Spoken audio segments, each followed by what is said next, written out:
매일 성경과 함께하는 아름빛 교회 말씀 묵상 아름빛 바이블 킷 시간입니다. 2023년 7월 7일 금요일, 오늘 함께 묵상할 본문은 예레미야 1장 11절에서 19절까지의 말씀입니다. 오늘 본문에서 함께 주목하고자 하는 말씀은 예레미야 1장 15절에서 19절입니다. 내가 북방 왕국들의 모든 족속들을 부를 것인즉 그들이 와서 예루살렘 성문 어귀에 각기 자리를 정하고 그 사방 모든 성벽과 유다 모든 성읍들을 치리라. 여호와의 말이니라. 무리가 나를 버리고 다른 신들에게 분향하며 자기 손으로 만든 것들에 절하였은즉 내가 나의 심판을 그들에게 선고하여 그들의 모든 죄악을 징계하리라.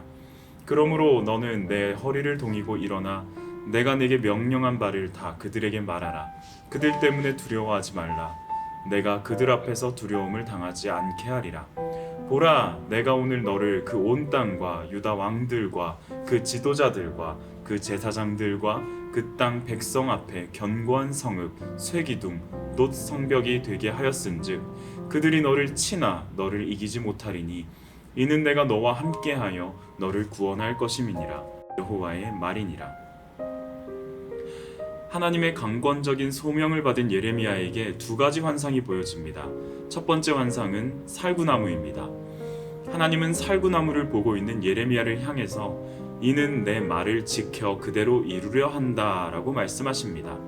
여기에는 히브리 문학의 특징인 언어 유희가 드러납니다. 살구나무를 표현하는 히브리어 샤케드와 지켜보다를 표현하는 히브리어 쇼케드가 자음과 발음이 같기 때문입니다. 우리는 이를 통해 당신의 말씀을 반드시 이루어내시는 하나님의 의지를 확인할 수 있습니다. 이어지는 환상은 북에서부터 기울어진 끓는 가마입니다. 하나님은 당신께서 반드시 지키실 말씀을 보여주시는데요. 그것은 남유다가 북방 왕국으로부터 침공을 받아 심판받게 된다는 내용입니다. 오늘 우리가 읽은 지점은 두 번째 환상에 관한 설명과 이 환상을 대하는 사람의 자세를 주목합니다. 당신께서 하시는 말씀을 쇼케드, 지켜보시며 반드시 이루시는 하나님은 북방 왕국을 일으켜 남유다를 치겠다고 하십니다. 그 이유를 16절에서 한 문장으로 정리합니다. 그들이 나 곧 하나님을 버리고 다른 신을 섬기며 절했다라는 이유입니다. 하나님은 아브라함과의 약속을 기억하시어 400년간 이집트에서 종살이하던 이스라엘 백성들을 택하여 가나안 땅을 향하도록 인도하십니다. 그 여정 가운데 하나님은 백성들에게 말씀하십니다. 나 외에는 다른 신들을 섬기지 말라고. 하지만 호세아 선지자가 음란한 여인 고멜을 아내로 맞이하였으나 그녀가 호세아의 품을 떠나서 수없이 다른 남자의 품에 안겨 도망다녔던 것처럼 이스라엘은 하나님의 품 떠나기를 수없이 반복했습니다. 그리고 이제는 그 반복의 종착지에 와 있습니다. 하나님은 북방 왕국을 통해서 남유다를 심판하실 것입니다. 그리고 새로운 언약을 체결하실 것입니다. 예레미야에게 허락하신 끓는 가마의 환상은 심판을 반드시 이루실 하나님의 의지를 보여주고 있습니다. 지켜보다. 쇼케드의 하나님은 당신의 말씀이 이루어지는지 안 이루어지는지를 확실히 지켜보십니다. 그 말인즉 하나님은 당신의 말씀을 반드시 이루시고 반드시 지키신다는 강력한 의지의 표현입니다. 예수 그리스도를 믿는 우리에게도 이러한 하나님의 강력한 의지의 말씀이 주어져 있습니다.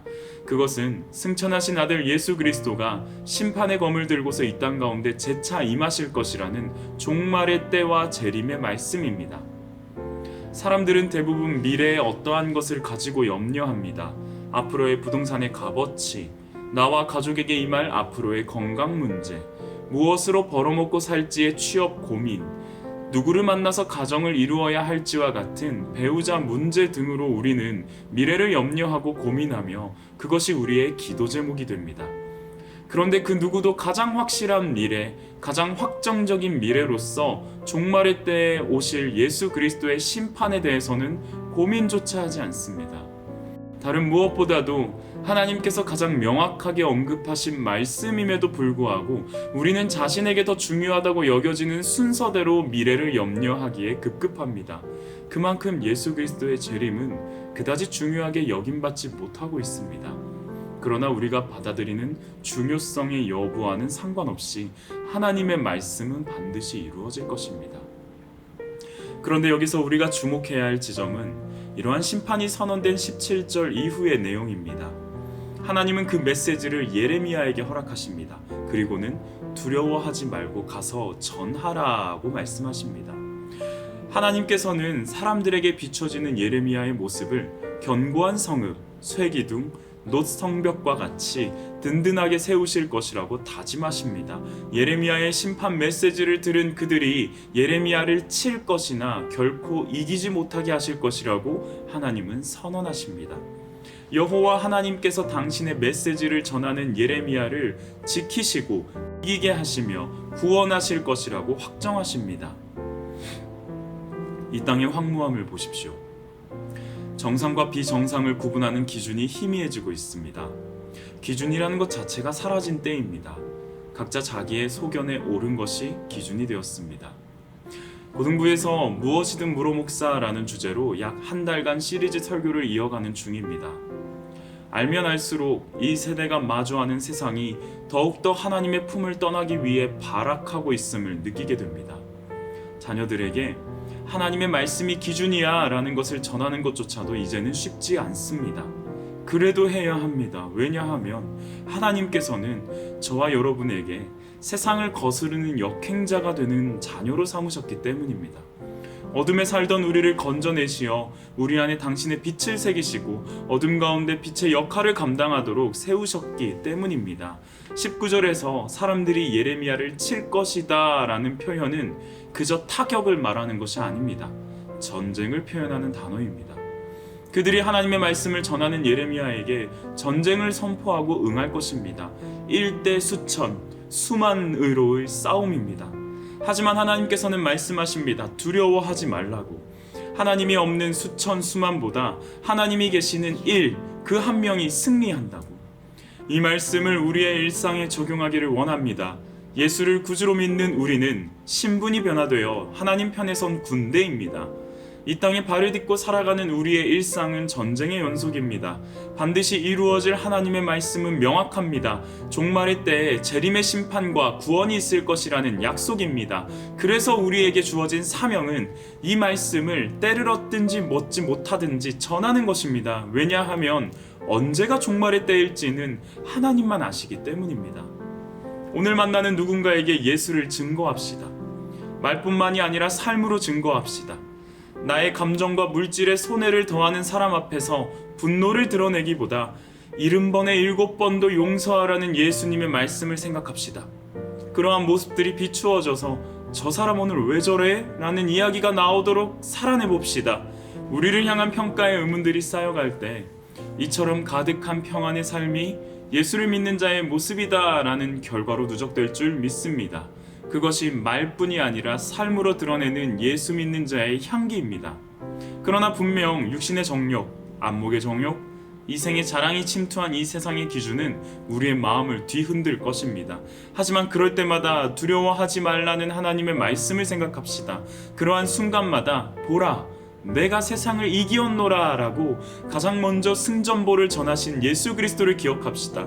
하나님이 함께 하시는 한 명은 하나님이 없는 수천 수만 앞에서 주눅들어선 안 됩니다. 우리에게는 이미 승리가 보장되어 있었기 때문입니다. 그러한 담대함과 용기를 가지고 오늘 하루를 살아가는 저와 아름빛 교회 성도님들이 되시기를 간절히 소망합니다. 함께 기도하겠습니다. 너희가 전에는 어둠이더니 이제는 주 안에서 빛이라. 빛의 자녀들처럼 행하라. 어둠 속에서 헤매던 우리를 당신의 자녀로 삼아주신 하나님을 찬양합니다.